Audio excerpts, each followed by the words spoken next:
So, hello everyone. You are watching Erodo's Finest Solution by Vishal Zindal at my channel ससुरा physics. चलो बाबू एक बार इस सवाल को अच्छे से देख लो।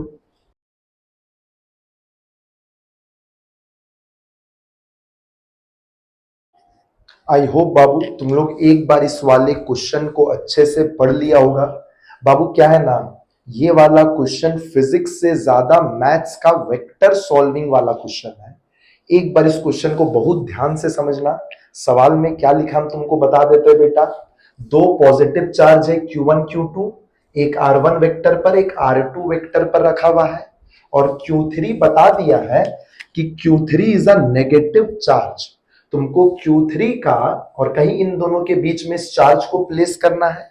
तुमको Q3 चार्ज का वैल्यू और इस R3 वेक्टर का वैल्यू, R3 वेक्टर बताना है सच दैट तीनों चार्जेस इक्विलिब्रियम पर आ जाए।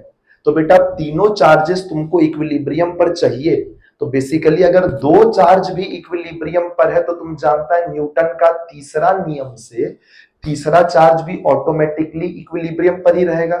तो तुमको इक्वेशन किसी भी दो चार्ज पर लिखना है। चलो ना, Q1 चार्ज पर और Q2 चार्ज पर इक्विलिब्रियम का कंडीशन लिखते हैं, ठीक है ना। सबसे पहले Q1 चार्ज को देखो बेटा, एकदम ध्यान से देखना, ये अच्छा क्वेश्चन है। Q1 चार्ज को ये Q2 चार्ज रिपेल कर रहा होगा और Q3 चार्ज नेगेटिव है, वो इसको अट्रैक्ट कर रहा होगा। अब अच्छे से देखो, Q1 चार्ज पर बताओ Q2 चार्ज कितना फोर्स लगाएगा। देखो बेटा फोर्स का मैग्नीट्यूड और डायरेक्शन एकदम अलग से लिखा हुआ है, ध्यान से देखो। के Q1 Q2 बाई, दिख रहा है ना, ये वाला वेक्टर कौन सा होगा, Q1 और Q2 को जोड़ने वाला वेक्टर। इसका हेड हम ले रहे R1 पर और टेल हम ले रहे R2 पर। तो ये होगा, जानता है ना, R1 vector minus R2 vector, R1 vector minus R2 vector. तो बताओ Q1 इस Q2 पर कितना फोर्स लगा रहा है, के Q1 Q2 by R1 vector minus R2 vector के मॉड का। अच्छा यहाँ क्यूब क्यों की, स्क्वायर क्यों किया है बेटा, क्योंकि क्यूब इसलिए किया है ना, बात समझो, याद है ना, यहाँ पर डायरेक्शन प्रोवाइड करने के लिए यूनिट वेक्टर लगाना पड़ता, और यूनिट वेक्टर बनाने के लिए इस वेक्टर को उसके मैग्नीट्यूड से बटा मारते। तो बेटा स्क्वायर के अंदर वो आके घुस गया है तो इसका मैग्नीट्यूड का क्यूब हो गया। ये सब बात तुम लोग जानता होगा। के Q1 Q2 by R1 vector minus R2 vector का क्यूब, और साथ में डायरेक्शन प्रोवाइड करने के लिए ये R1 vector minus R2 vector. अब वो समझ पा रहा वेक्टर का खेल है। माइनस, बताओ बेटा ये Q3 चार्ज इस पर कितना फोर्स लगा रहा है, सुनो ध्यान से। माइनस सिंबल हम यहां पर लगा लिए हैं, ठीक है ना। माइनस सिंबल अगर हम लगा लिए बाबू, तो फिर बात समझो, देखो तो फोर्स कैसे लिखे, थोड़ा सा ही अच्छा है।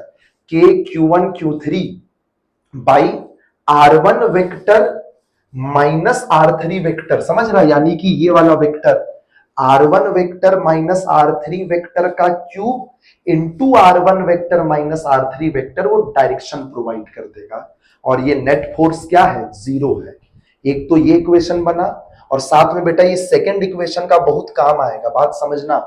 इस वाले वेक्टर को और इस वाले वेक्टर को रिलेट करने के लिए एक बात समझो, R1 vector minus R2 vector by इसका mod equal to R1 vector minus R3 vector by इसका मॉड। अरे दोनों तो यूनिट वेक्टर है ना, दोनों तो बराबर ना होगा, बात समझो। अब क्या करना है बेटा, देखो थोड़ा सा दिमाग वाला चीज है, कॉपी खोल के तुमको लिख कर देखना पड़ेगा तभी सॉल्व हो पाएगा। अब चलो इसको सॉल्व करो, इस वाले टर्म को उधर भेजो, बताओ तो। के कॉमन आके जीरो में गया, Q1 कॉमन आके जीरो में गया, बताओ बेटा क्या बचेगा, थोड़ा सा लिख के देखो एक बार, और एक बार इसका यूज करके देखो बेटा, ठीक है ना। इक्वेशन 1 ये वाला बनेगा। बाबू अगर तुम लोग अभी मैथ्स का वेक्टर चैप्टर नहीं पढ़ा है, वेक्टर्स का कॉम्प्लेक्स क्वेश्चन सॉल्व नहीं कर पाता है, तो बाबू ये वाला क्वेश्चन हम सच बता रहे फिजिक्स का है भी नहीं, पूरा वेक्टर सॉल्विंग का है। इसकी मदद से फिर यहाँ देखो ना, पुट करेंगे ना, एक बार लिख के देखो सेम यही आंसर आ जाएगा, ठीक है ना। और ऐसे ही बेटा सेकेंड इक्वेशन बनाना इस चार्ज Q2 पर। चलो तुमको चार्ज Q2 पर हम इक्वेशन लिख कर एक बार दिखाते हैं। ये वाला इक्वेशन याद रखना, ठीक है ना, अपना कॉपी में लिख लो बेटा ये वाला इक्वेशन, और एक इक्वेशन 2 लिखना पड़ेगा चार्ज Q2 पर। चलो देखो तो चार्ज Q2 पर कौन कितना फोर्स लगा रहा है, एक बार लिखो अच्छे से। बताओ ये Q1 इस Q2 पर कितना फोर्स लगा रहा है? देखो ऐसे लिखो K Q1 Q2 by mod of R2 vector minus R1 vector. अरे ये वाला वेक्टर हो गया mod of R2 vector minus R1 vector, यानी ये वाला वेक्टर ना, इसका हम क्यूब कर दिए हैं। सर मैग्नीट्यूड के लिए तो स्क्वायर ना करना था। अरे पर क्यूब क्योंकि समझ में आ रहा है ना। अब हम डायरेक्ट डायरेक्शन प्रोवाइड करने के लिए इस वेक्टर से गुना कर देंगे, R2 vector minus R1 vector. अरे याद है ना, इसको यूनिट वेक्टर बनाने के लिए इसके मैग्नीट्यूड से बटा मारते हैं। अरे वही एक और एक्स्ट्रा मैग्नीट्यूड इधर घुसा दिए पहले से, तभी तो ये क्यूब हो गया। बात समझ पा रहा है? माइनस बताओ ये Q3 वाला चार्ज इस पर कितना फोर्स लगाएगा? ध्यान से देखो K Q3 Q2 बाई, बता K Q3 Q2 by R2 vector minus R3 vector का मॉड का क्यूब। बेटा ये वाला वेक्टर हो गया, दिख रहा है ना, R2 vector minus R3 vector, ये वाला वेक्टर। थोड़ा सा ट्राइंगल लॉ याद है, into mod of R2 vector minus, mod नहीं ये तो वेक्टर लिखा हुआ है, मॉड तो ये ना था मॉड्यूलस, मैग्नीट्यूड और बगल में डायरेक्शन प्रोवाइड करने के लिए। बाबू ये वेक्टर है पर इसको सच में यूनिट वेक्टर लिखना था। अरे ये यूनिट वेक्टर ही लिखा हुआ तभी तो यहां पर क्यूब हुआ है। This is equal to 0। अब थोड़ा सा इसको और इसको रिलेट करना है बेटा, तो एक यूनिट वेक्टर वाला टर्म होता है मैथ्स में, R2 vector minus R1 vector by mod of R2 vector minus R1 vector equal to R2 vector minus R3 vector by modulus of R2 vector minus R3 vector. अरे ये दोनों unit vector है। और एक बार थोड़ा सा बेटा इसको यहां पर सब्स्टिट्यूट करके एक बार बना लो बेटा सेकेंड इक्वेशन। समझ पा रहा हम क्या बोल रहे हैं?